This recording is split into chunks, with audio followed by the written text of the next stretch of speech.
بسم اللہ الرحمن الرحیم باب دخول الحرم ومکۃ بغیر غرام۔ یہ باب اس بیان میں کہ حدود حرم اور مکہ مکرمہ میں بغیر احرام کے داخل ہونا یہ جائز ہے یا نہیں، اس تعلق سے حضرت امام بخاری رضی اللہ تعالی عنہ نے یہ باب قائم فرمایا۔ اس تعلق سے ایک بات یہ ذہن نشین رکھیں کہ جو لوگ میقات کے اندر ہوں، اگر وہ مکہ معظمہ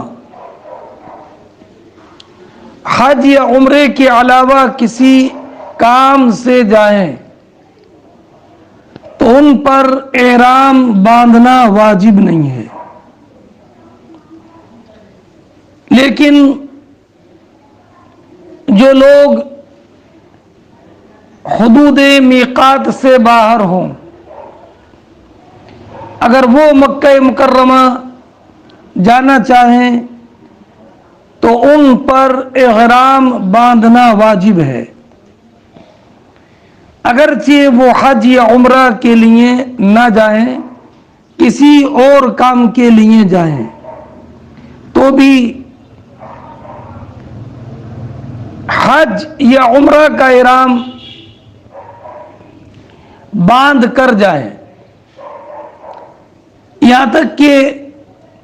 اگر مکہ مکرمہ کے رہنے والے، حدود حرم میں رہنے والے اگر کسی کام سے میقات کے باہر چلے گئے تو ان پر ضروری ہے کہ واپس آئیں تو حالت احرام میں ہوں۔ یہ اتنی بات ذہن نشین رکھیے گا۔ فرماتے ہیں وَدَخَلَ ابن عمر رضی اللہ تعالی عنہما حلالا، کہ حضرت عبداللہ ابن عمر رضی اللہ تعالی عنہما مکہ مکرمہ بغیر احرام کے داخل ہوئے۔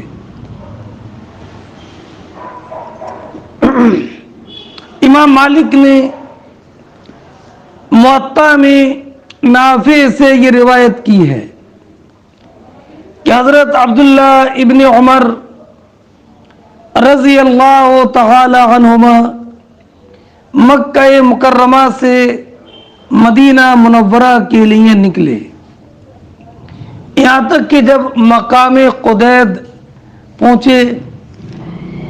تو انہیں یہ خبر ملی کہ کچھ فتنہ پرور لوگوں نے مدینہ منورہ پر چڑھائی کر دی ہے، تو آپ بجائے مدینہ منورہ جانے کے واپس مکہ مکرمہ آ گئے اور مکہ مکرمہ میں بغیر احرام کے داخل ہوئے۔ تو اس سے امام بخاری رضی اللہ تعالی عنہ نے یہ ثابت کیا کہ مکہ مکرمہ میں بغیر احرام کے داخل ہونا جائز ہے، لیکن امام اعظم رضی اللہ تعالی عنہ کے نزدیک میقات سے باہر جو لوگ رہتے ہیں ان کو بلا احرام کے مکہ مکرمہ میں داخل ہونا جائز نہیں ہے، اور حضرت عبداللہ ابن عمر رضی اللہ تعالی عنہما کے اس فعل کا جواب یہ کہ آپ مقام قدید سے واپس آئے تھے اور مقام قدید میقات کے اندر ہے، اور اگر میقات کے اندر کے رہنے والے مکہ مکرمہ میں بلا احرام کے داخل ہوں تو ان پر کوئی حرج نہیں ہے۔ وَإِنَّمَا أَمَرَ النَّبِيُّ صلی اللہ علیہ وسلم بالإعلال لمن أراد الحجة والعمرة ولم يذكر للحطابين وغيرهم۔ فرماتے ہیں کہ نبی کریم صلی اللہ تعالی علیہ وسلم نے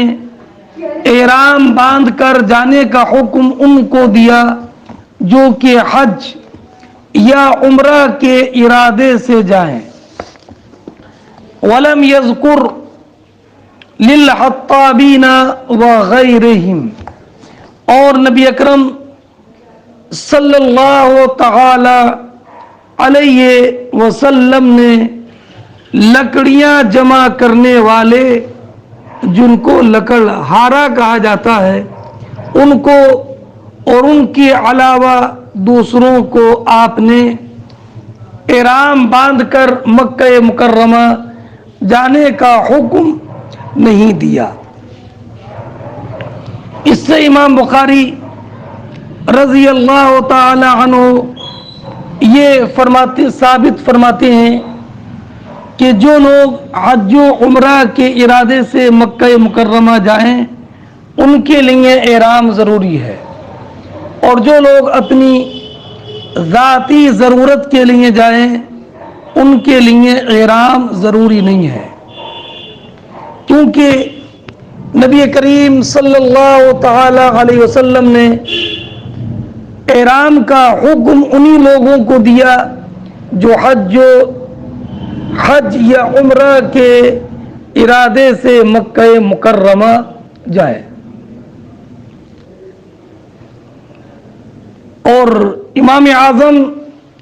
رضی اللہ تعالی عنہ کا مذہب میں نے ابھی آپ کے سامنے ذکر کیا کہ جو میقات سے باہر رہنے والے ہیں اگر وہ کسی بھی ارادے سے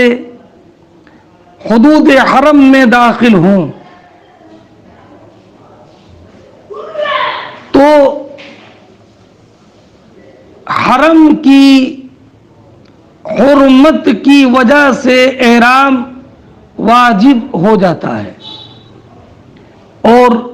حرم کی حرمت علت ہے احرام کے وجوب کی، اس میں حج یا عمرہ کی کوئی خصوصیت نہیں ہے۔ اور نبی کریم صلی اللہ تعالی علیہ وسلم نے حج و عمرہ کا ذکر اس وجہ سے فرمایا کہ چونکہ عموماً مکہ مکرمہ میں دخول حج یا عمرہ کے لیے ہوتا ہے، اور نبی کریم صلی اللہ تعالی علیہ وسلم حج یا عمرہ کے ارادے ہی سے مکہ مکرمہ تشریف لے گئے تھے، اس لیے آپ نے خاص طور پر حج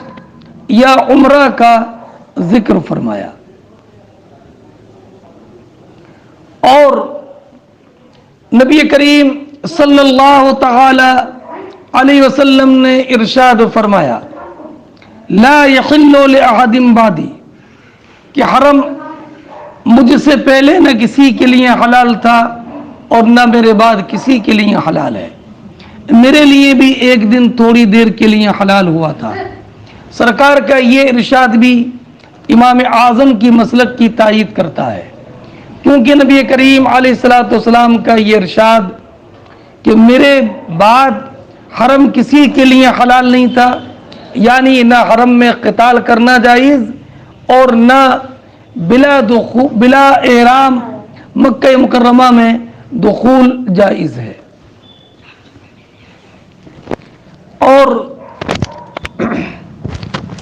نبی کریم صلی اللہ تعالی علیہ وسلم فتح مکہ کے موقع پر بغیر احرام کے جو داخل ہوئے تھے تو اس کا جواب یہ ہے کہ یہ نبی کریم صلی اللہ تعالی علیہ وسلم کی خصوصیت سے تھا، اور اسی لیے نبی کریم علیہ الصلوۃ والسلام نے فرمایا لا یحل لأحد بعدی، میرے بعد اب نہ کسی کو حرم میں قتال جائز ہے اور نہ حرم میں بلا احرام داخل ہونا جائز ہے۔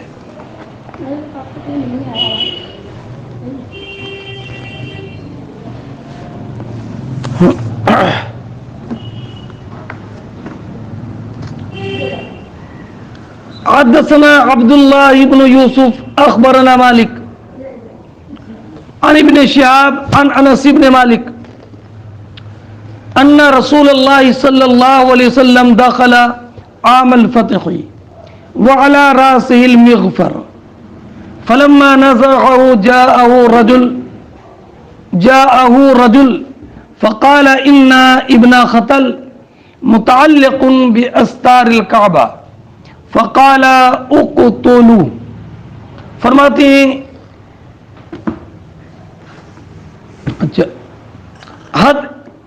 حدثنا مسلم حدثنا وهيب حدثنا ابن طاووس عن ابي عن ابن عباس ان النبي صلى الله عليه وسلم وقت لأهل المدينة ذو الحليفة ولآل نجد قرن۔ یہ حدیث جو میں نے ابھی آپ کے سامنے پڑھی تھی اس سے پہلے کی یہ حدیث ہے، اور یہ حدیث پہلے گزر گئی ہے۔ اس کا ترجمہ دیکھیں، حضرت عبداللہ ابن عباس رضی اللہ تعالی عنہما بیان فرماتے ہیں کہ نبی کریم صلی اللہ تعالی علیہ وسلم نے مدینہ منورہ والوں کے لیے ذوالحلیفہ کو میقات مقرر کیا، اور نجد والوں کے لیے قرن منازل کو، اور اہل یمن کے لیے یلملم کو۔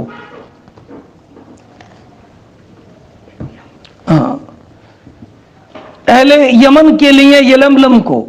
ہن لہن ولکل آت اتا علیہن من غیرہم، یہ میقاتیں مذکورہ ملک والوں کے لیے ہیں، اور ہر اس آنے والے کے لیے جس کا ان میقاتوں سے گزر ہو، اگرچہ وہ ان ملکوں کا رہنے والا نہ ہو۔ من اراد الحج والعمرہ، اور حج و عمرہ کا ارادہ کرے، فمن کان دون ذالک، اور جو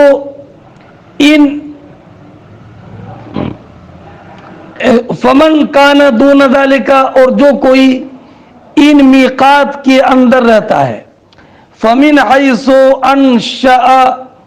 حتی اہل مکہ من مکہ، تو وہ جہاں سے چلے وہیں سے احرام باندھے،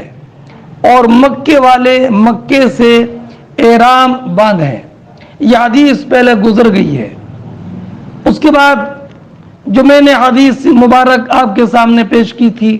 کہ انس ابن مالک رضی اللہ تعالی عنہ نے بیان فرمایا کہ نبی اکرم صلی اللہ تعالی علیہ وسلم فتح مکہ کے موقع پر جب مکہ مکرمہ میں داخل ہوئے تو آپ کے سر پر مغفر تھا، لوہے کی ٹوپی جسے کھود کہا جاتا ہے۔ فلما نزعہ، جس وقت آپ نے اسے اتارا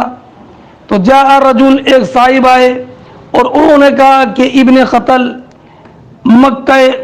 خطل کعبے کے پردوں سے چمٹ گیا ہے، تو آپ نے فرمایا اقتلوہ، اسے وہیں پر قتل کر دو، اسے وہیں پر قتل کر دو۔ اب ایک بات آپ یہ ذہن نشین رکھیں کہ یہ جو روایت ہے کہ نبی کریم علیہ الصلوۃ والسلام جب مکہ مکرمہ میں فتح مکہ کے موقع پر داخل ہوئے تو اس روایت میں یہ ہے کہ نبی کریم علیہ الصلوۃ والسلام کے سر پر کھود تھی، اور ایک روایت میں یہ ہے کہ جو انس بن مالک کی سے مروی ہے کہ ان رسول اللہ صلی اللہ علیہ وسلم لبس الامامۃ السوداء، حضور نے اپنے سر پر کالا امامہ سرکار اپنے سر پر کالا امامہ باندھے ہوئے تھے۔ اور جابر ابن عبداللہ کی روایت بھی ہے کہ ان النبی صلی اللہ علیہ وسلم دخل مکہ یوم فتح مکہ وعلیہ امامۃ سوداء۔ یہ روایت امام مسلم نے تخریج کی ہے۔ اس سے معلوم ہوا کہ نبی کریم علیہ الصلوۃ والسلام کے سر مبارک پر کالا امامہ تھا۔ اور عامر ابن حریث کی روایت ہے کانی انظر الی رسول اللہ صلی اللہ علیہ وسلم وعلیہ امامۃ سوداء۔ تو اس سے بھی یہ معلوم ہوا کہ حضور کے سر پر کالا امامہ تھا۔ اور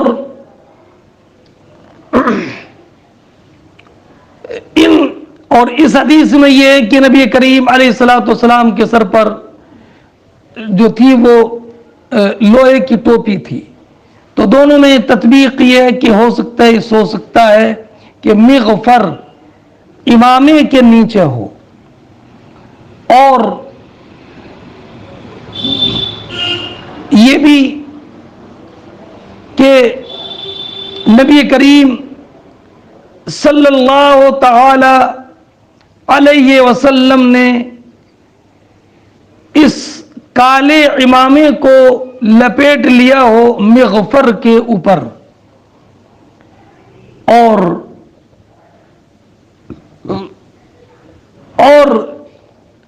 لوہے کی ٹوپی نبی کریم علیہ الصلوۃ والسلام نے اس لیے اوڑھی کہ چونکہ اس وقت فتح مکہ کا معاملہ تھا، تو ایک طرح سے جیسے میدان کارزار میں جنگ کی تیاری کے ساتھ داخل ہوتے ہیں، ایسی نبی کریم علیہ الصلوۃ والسلام اپنے سر پر کھود رکھ کر داخل ہوئے۔ اب جب نبی کریم علیہ الصلوۃ والسلام نے اپنے سر سے مغفر کو ہٹایا تو ایک صاحب نے آ کر بتایا کہ ابن خطل کعبے کے پردوں سے چمٹ گیا ہے۔ یہ آنے والے شخص ابو برزہ اسلمی تھے جن کا نام نغلا ابن عبید ہے، اور ابن خطل اس کا نام پہلے عبد العزہ تھا زمانہ جاہلیت میں، پھر اسلام لایا تو نبی کریم علیہ الصلوۃ والسلام پر جب ایمان لایا تو اس کا نام عبداللہ رکھا گیا۔ پھر بعد میں ابن خطل مرتد ہو گیا تھا، اور مرتد بھی اس طور پر کہ نبی کریم علیہ الصلوۃ والسلام نے جب یہ اسلام لے آیا تو ایک انصاری صحابی کے ساتھ زکوٰۃ وصول کرنے کے لیے بھیجا تھا، اور ایک خادم بھی ساتھ کر دیا تھا۔ اس نے موقع پا کر انصاری صحابی کو قتل کر دیا، اور ایک منزل پر خادم سے کہا کہ ایک بکرا ذبح کر کے کھانا تیار کر، اور یہ سو گیا، خادم بھی سو گیا۔ جب ابن خطل جگا اور دیکھا کہ خادم نے کھانا تیار نہیں کیا ہے تو اسے قتل کر دیا، اور پھر مرتد ہو کر مکہ معظمہ چلا گیا، اور مشرکین سے کہا کہ تمہارا دین ان سے اچھا ہے۔ اور اس کا ایک جرم یہ بھی تھا کہ اس کی باندیاں نبی کریم صلی اللہ تعالی علیہ وسلم کی ہجو کرتی تھیں، یہ جان بچانے کے لیے کعبے کے پردوں میں چھپ گیا تھا۔ نبی کریم صلی اللہ تعالی علیہ وسلم سے جب برزہ اسلمی نے کہا کہ ابن قتل کعبے کے پردوں میں چمٹ گیا ہے تو آپ نے ارشاد فرمایا کہ قتل کر دو۔ یہ سنتے ہی اسے کعبے کے پردوں سے گھسیٹ کر زمزم اور مقام ابراہیم کے درمیان قتل کیا گیا، اور اس کے قتل کرنے والے یا تو یہی حضرت ابو برزہ اسلمی تھے، یا حضرت زبیر ابن عوام تھے، یا حضرت سعید ابن حویرث تھے۔ اب نبی کریم صلی اللہ تعالی علیہ وسلم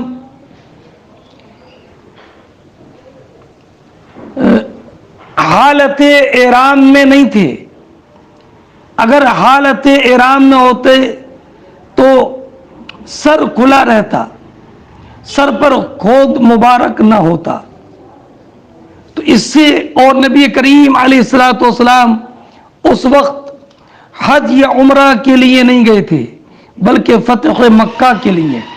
تو اس سے امام بخاری نے یہ استدلال کیا ہے کہ اگر کوئی حج یا عمرہ کے علاوہ کسی اور کام سے جائے تو اس پر احرام واجب نہیں ہے۔ اس کا جواب یہ ہے کہ نبی کریم علیہ الصلوۃ والسلام کو اس دن قتال کی اجازت ملی تھی، اسی طرح اس خاص موقع پر احرام کے بغیر مکہ مکرمہ میں داخلے کی اجازت تھی، داخلے کی اجازت تھی۔ ہاں، اور اس لیے اس سے یہ ثابت کرنا کہ بغیر احرام کے داخلہ جائز ہے مکہ معظمہ میں، اگر حج یا عمرہ کے ارادے سے نہ جائے تو یہ صحیح نہیں ہے۔ ہاں، اگر معاذ اللہ مکہ مکرمہ پر کسی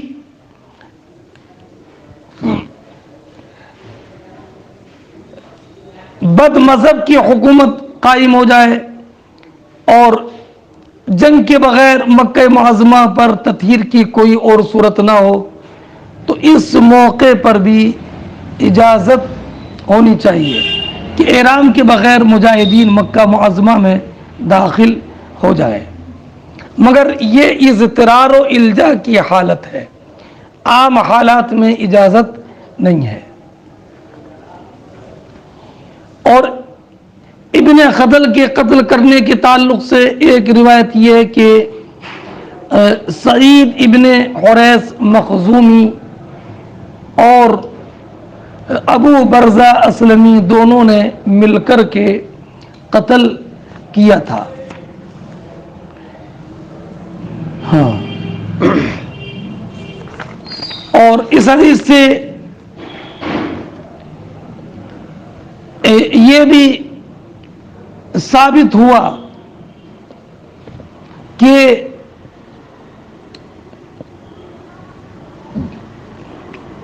آلات حرب و ضرب جیسے کہ مغفر کھود وغیرہ ہے، دشمن کے خوف کی حالت میں اس کو پہننا جائز ہے، اور یہ توکل کے خلاف نہیں ہے۔ اور یہ بھی معلوم ہوا کہ فسادیوں کی خبر دینا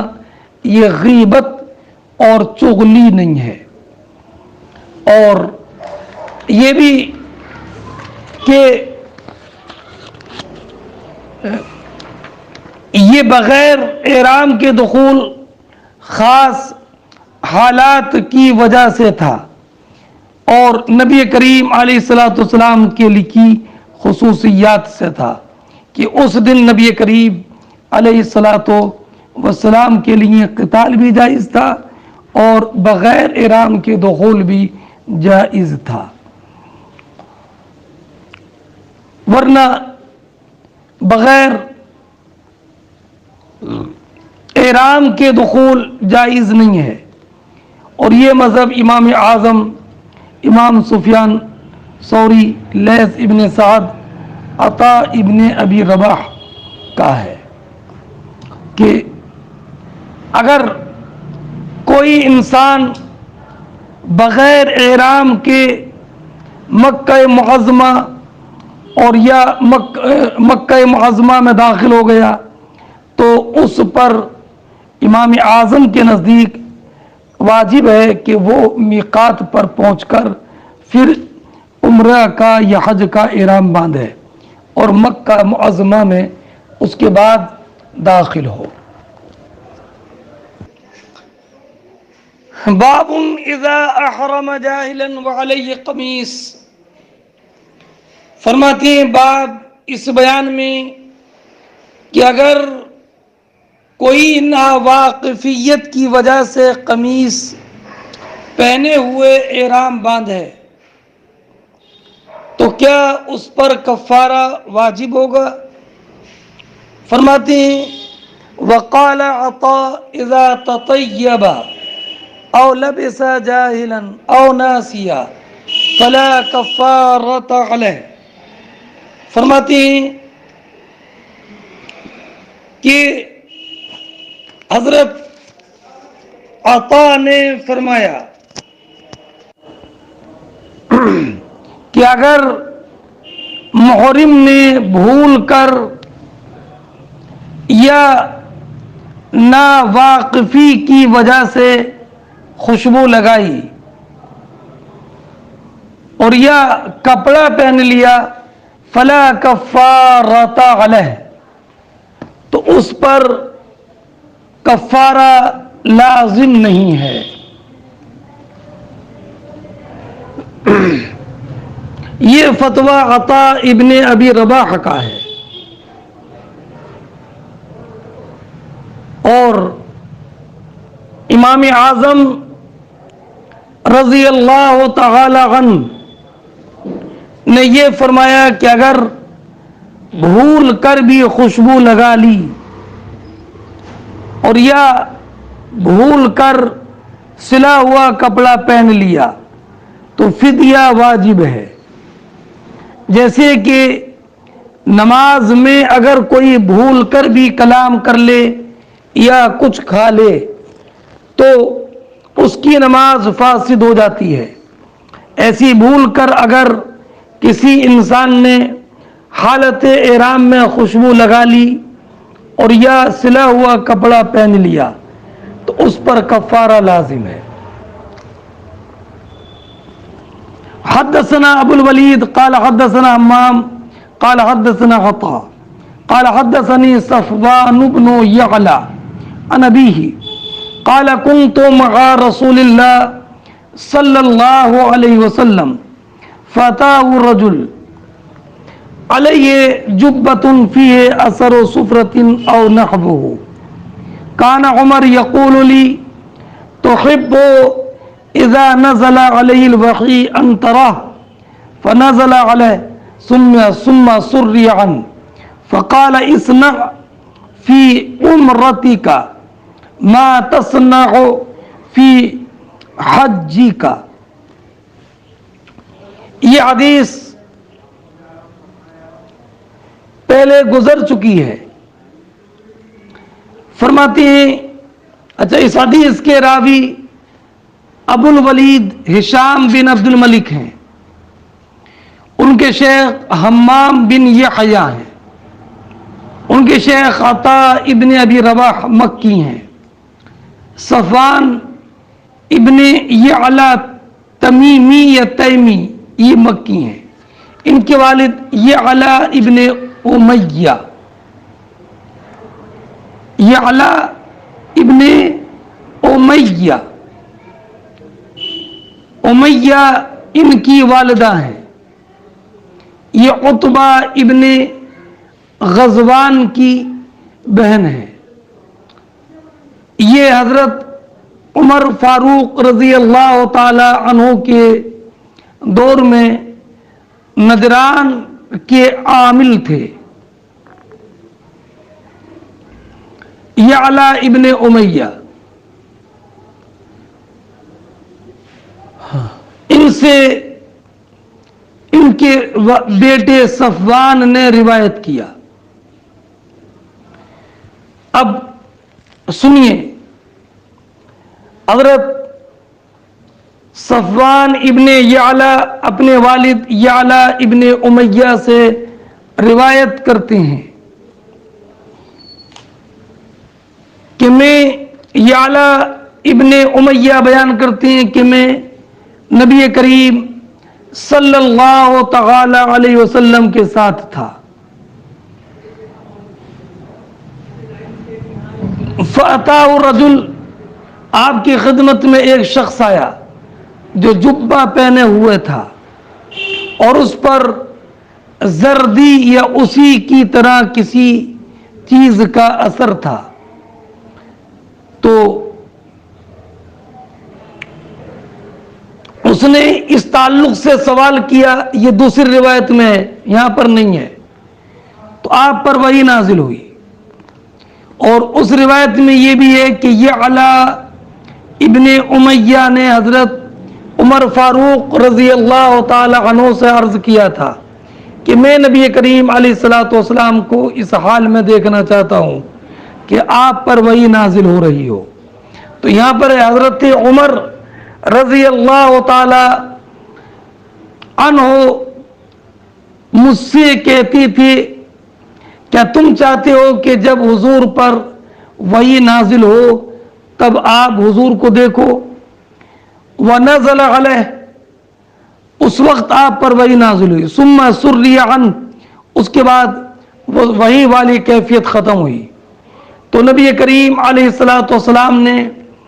ان سے کہا اصنع فی عمرتک ما تصنع فی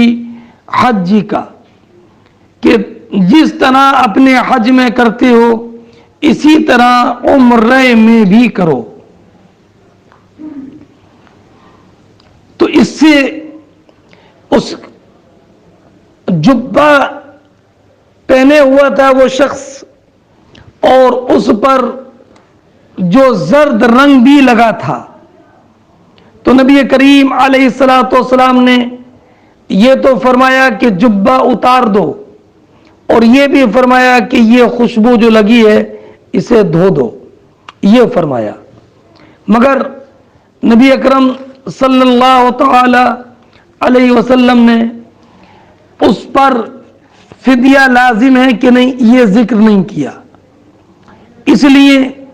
اس حدیث سے یہ ثابت نہیں ہوتا کہ اگر کوئی بھول کر قمیص پہن لے تو اس پر فدیہ لازم نہیں ہے. اس حدیث سے یہ ثابت نہیں ہوتا. اس لیے امام بخاری رضی اللہ تعالیٰ عنہ نے حضرت عطا ابن ابی رباح کا فتویٰ ذکر کیا ہے، فتویٰ ذکر کیا. اور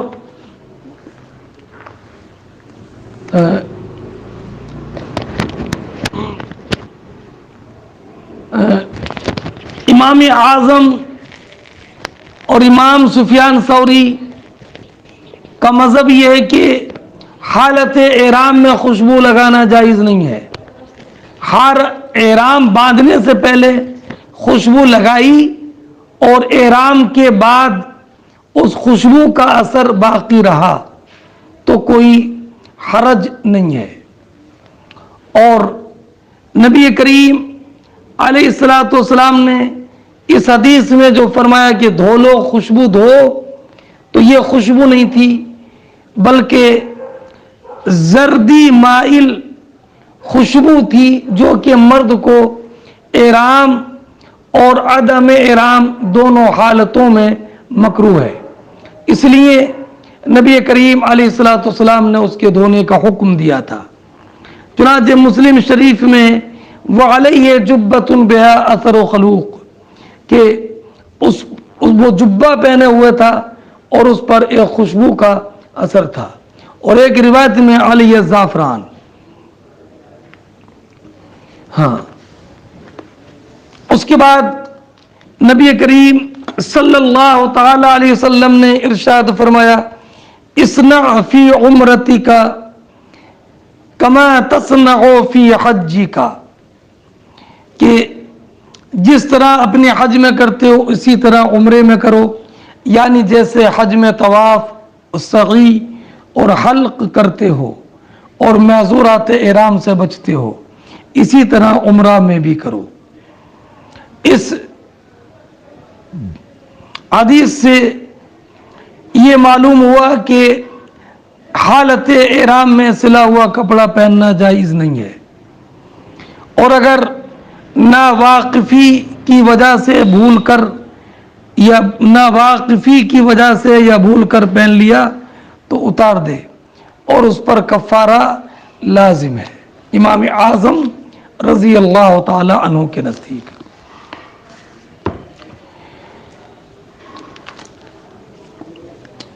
وَعَضَّى رَجُلٌ يَدَا رَجُلٍ، فرماتی ہیں یہ الگ واقعہ ہے کہ حضرت صفوان ابن یعلا نے اپنے والد سے جو روایت کیا ہے وہ ان کا الگ واقعہ ہے، جو کتاب المغازی میں بھی تفصیل کے ساتھ میں امام بخاری رضی اللہ تعالی عنہ نے ذکر فرمایا ہے۔ وہ یہ کہ فرماتے ہیں کہ میرے پاس ایک اجیر شخص تھا، اس کا ایک انسان سے جھگڑا ہو گیا، ان میں سے ایک نے دوسرے کے ہاتھ کو کاٹا، اور جس کے ہاتھ کو کاٹ رہا تھا اس نے اپنا ہاتھ اس کے منہ سے کھینچا تو اس کا اگلا دانت ٹوٹ گیا۔ تو یہ نبی کریم صلی اللہ تعالی علیہ وسلم کی بارگاہ میں حاضر ہوا، تو فَأَبْطَلَهُ النَّبِيُّ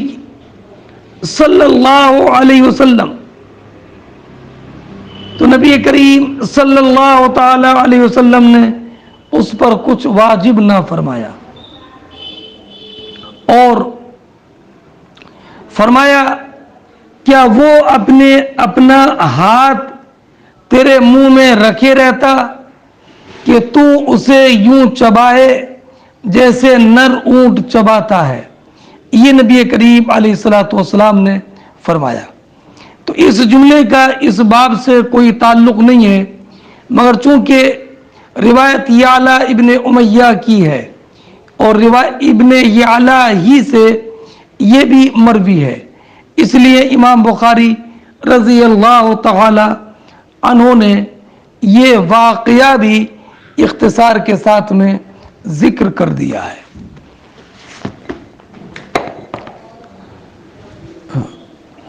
باب المحرم يموت بعرفہ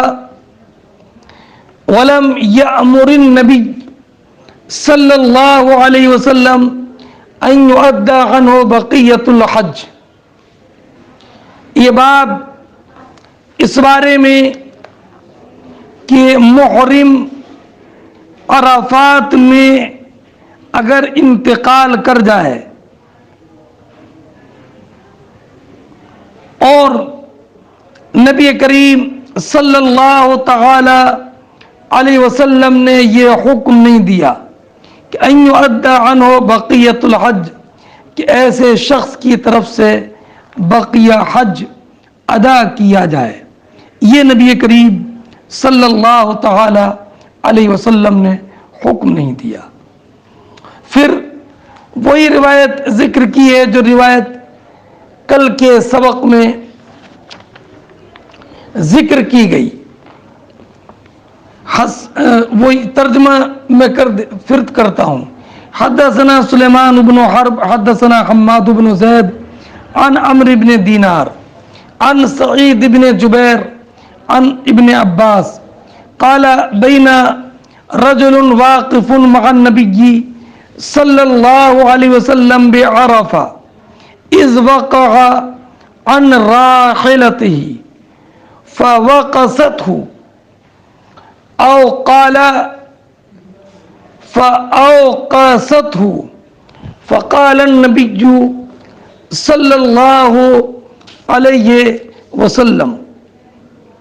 اغسلوه بماء وسدر وكفنوه في ثوبين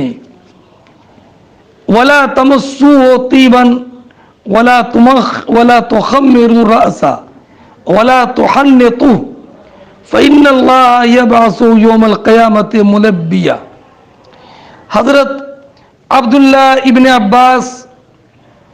رضی اللہ تعالی عنہما بیان کرتے ہیں کہ ایک شخص نبی اکرم صلی اللہ تعالی علیہ وسلم کے ساتھ امر عرفہ میں وقوف کیے ہوئے تھا کہ وہ اپنی سواری سے گر گیا، فوقصتہ او قال فاوقصتہ، تو اس کی اونٹنی نے، سواری نے اس کی گردن توڑ دی اور اس کا انتقال ہو گیا۔ تو نبی کریم صلی اللہ تعالی علیہ وسلم نے ارشاد فرمایا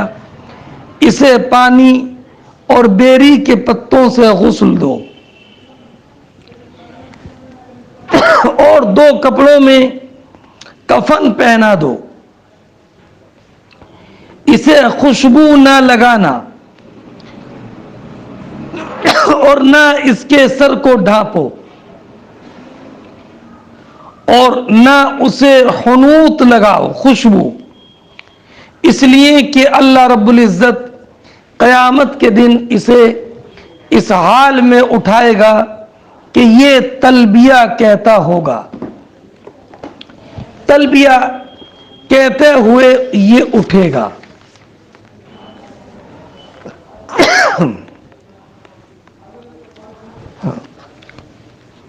یہ حدیث پاک پہلے گزر گئی ہے۔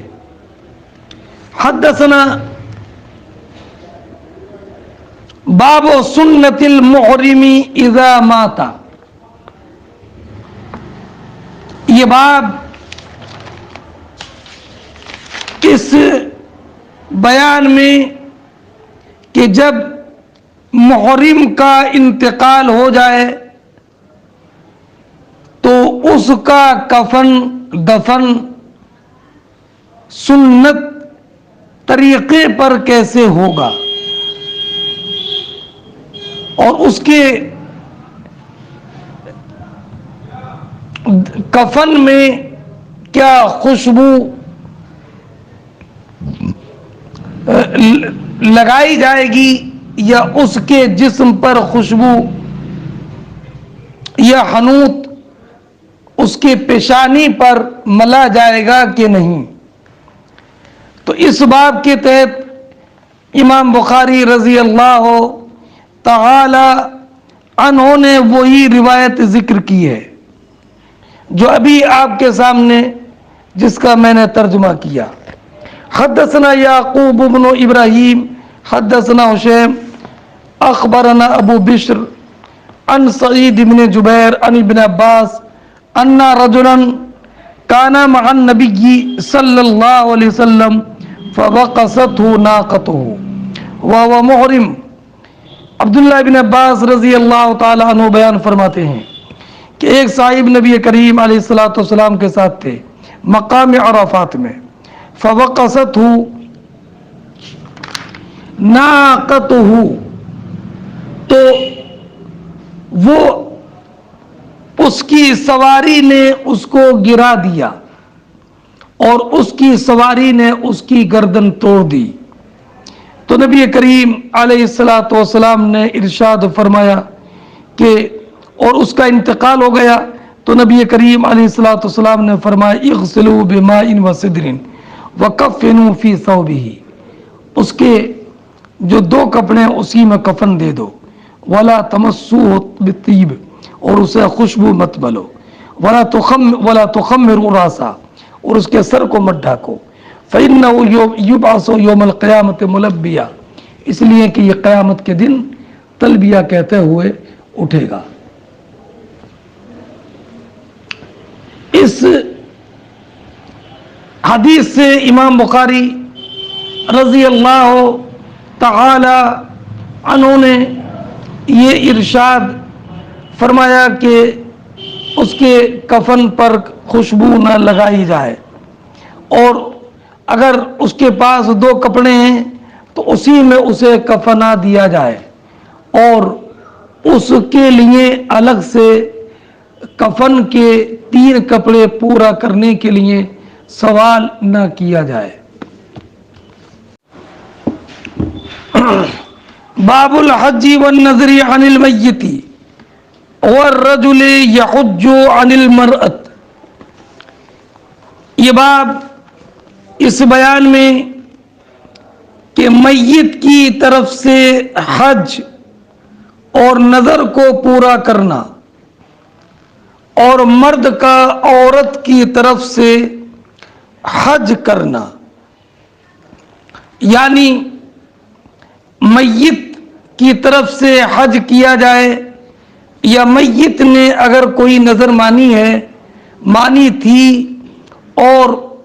پورا کرنے سے پہلے اس کا انتقال ہو گیا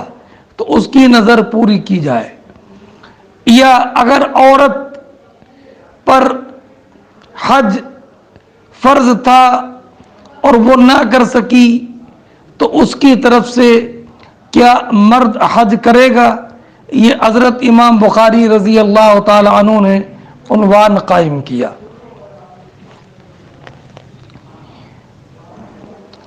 حدثنا موسى ابن اسماعیل حدثنا ابو عوانہ عن ابی بشر عن سعید بن جبیر عن ابن عباس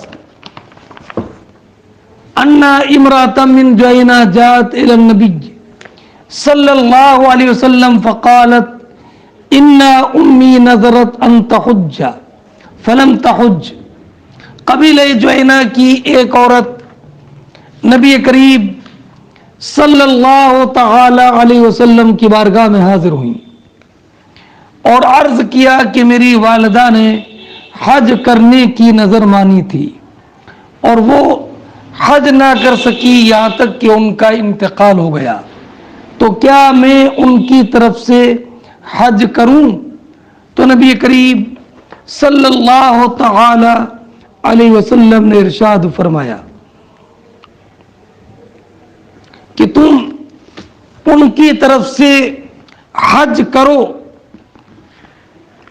ان کی طرف سے حج کرو۔ یہ نبی کریم علیہ الصلوۃ والسلام نے ارشاد فرمایا، حجی عنہا، ان کی طرف سے حج کرو، اور فرمایا ارأیتی لو کان علی امی کی دین اکنتی قاضیۃ، فرمایا اگر تمہاری والدہ پر قرض ہوتا تو اس کو پورا نہ کرتی کیا؟ اور اس کے بعد نبی کریم علیہ الصلوۃ والسلام نے فرمایا اقض اللہ، اللہ رب العزت کے حق کو بھی پورا کرو، فاللہ احق بالوفا، اللہ کا حق وفا کا زیادہ حقدار ہے۔ فرمایا اقض اللہ فاللہ احق بالوفا، اللہ رب العزت کا حق بھی پورا کرو، اللہ کا حق پورا کرنا اس کا زیادہ پورا کرنا، اللہ کا حق وفا کا زیادہ حقدار ہے۔ یہ نبی اکرم صلی اللہ تعالی علیہ وسلم نے فرمایا۔ مطابقت ترجمۃ الباب سے اس جملے میں ہے ان امی نذرت،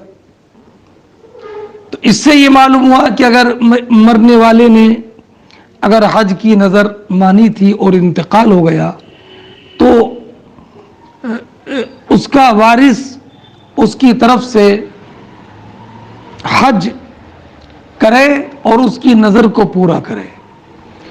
اور ایک جز یہ تھا والرجل یحج عن المرأة، مرد عورت کی طرف سے حج کرے. تو یہاں پر جو اگلی روایت اس تعلق سے انہوں نے نقل فرمائی ہے، تو اس حدیث میں تو یہ ہے کہ عورت نے یہ کہا کہ کیا میں اپنی والدہ کی طرف سے حج کروں؟ تو اس سے تو یہ معلوم ہوا، تو سرکار نے فرمایا کہ کرو. تو اس سے یہ معلوم ہوا کہ عورت کی طرف سے حج کر سکتی ہے. حدیث میں تو یہ ہے، اور عنوان یہ قائم کیا کہ مرد عورت کی طرف سے حج کرے. تو جواب یہ ہے کہ جب عورت کی طرف سے حج کر سکتی ہے تو مرد بدرجہ اولا عورت کی طرف سے حج کر سکتا ہے.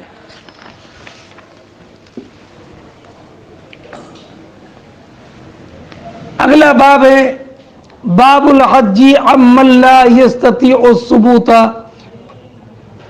على الراحلة. یہ باب اس بیان میں کہ جو سواری پر ٹھہر نہ سکے، سواری پر بیٹھ نہ سکے، اس کی طرف سے حج کرنا.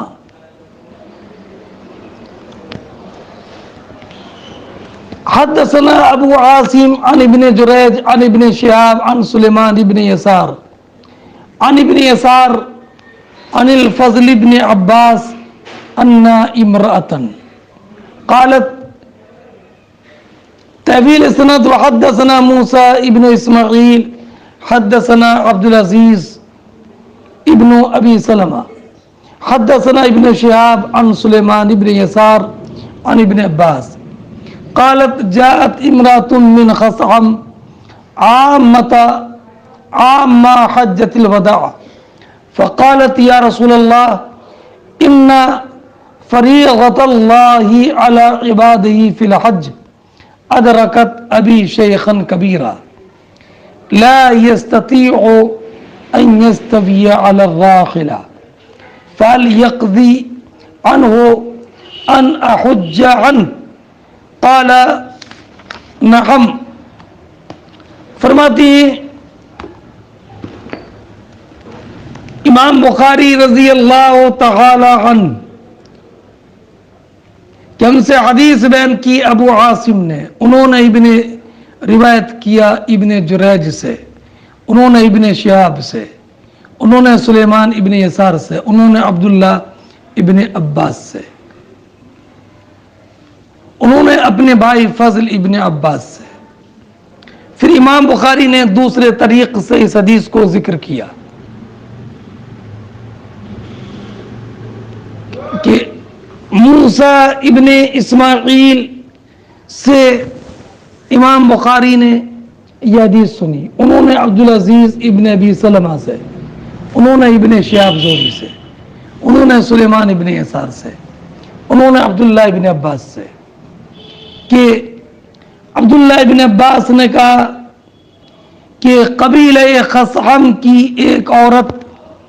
حجۃ الوداع کے سال آئی اور انہوں نے عرض کیا یا رسول اللہ علیہ الصلاۃ والسلام،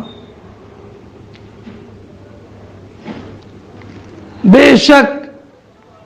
اللہ نے اپنے بندوں پر جو حج فرض کیا ہے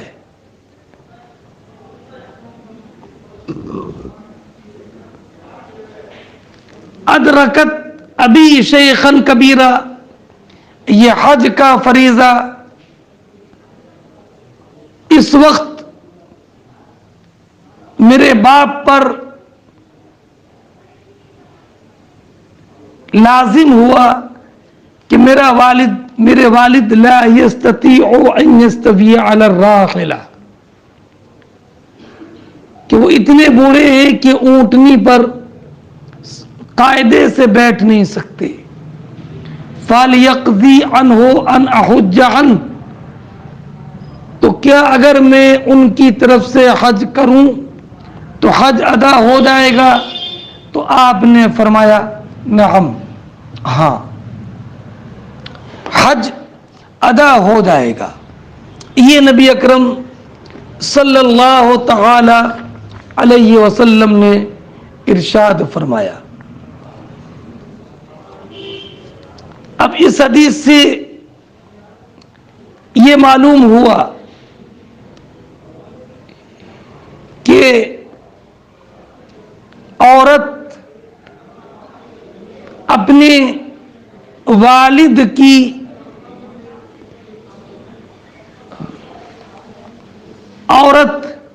اپنے والد کی طرف سے حج ادا کر سکتی ہے. اور یہ بھی معلوم ہوا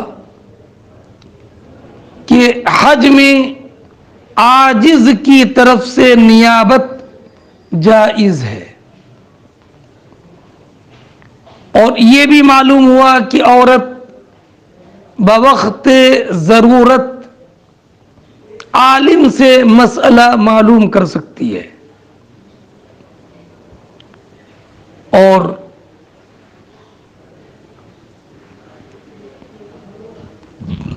یہ بھی معلوم ہوا کہ طلب علم کے لیے بوقت ضرورت عورت عالم کے پاس جا سکتی ہے. اور ایک بات یہ بھی ذہن نشین رکھیں کہ اگر کسی پر حج فرض ہو گیا اور وہ حج کرنے سے عاجز ہو، مثلا بینائی جاتی رہی یا اپاہج ہو گیا، تو اس کی طرف سے دوسرے کا حج کرنا جائز ہے. اور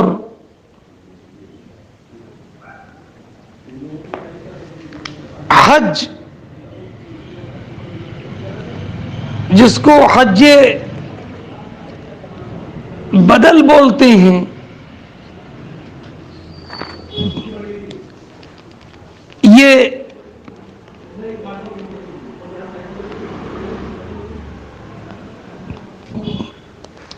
دوسرا شخص کر سکتا ہے. چاہے جو حج کرنے کے لیے جائے اس پر حج فرض ہوا ہو یا نہ ہوا ہو.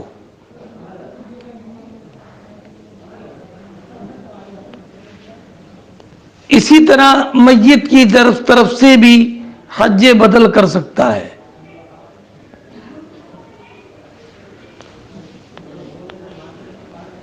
اور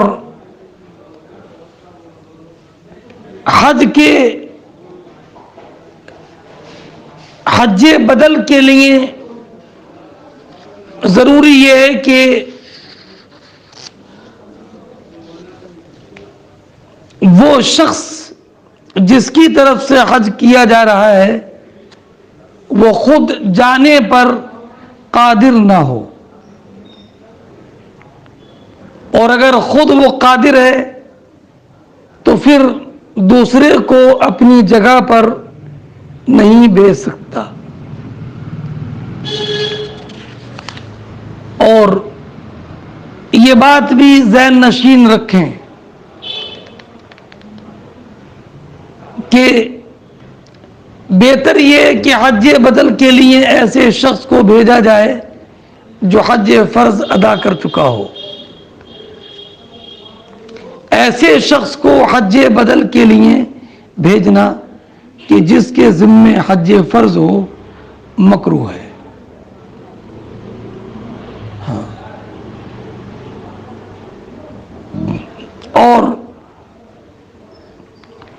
بات یہ بھی ذہن نشین رکھیں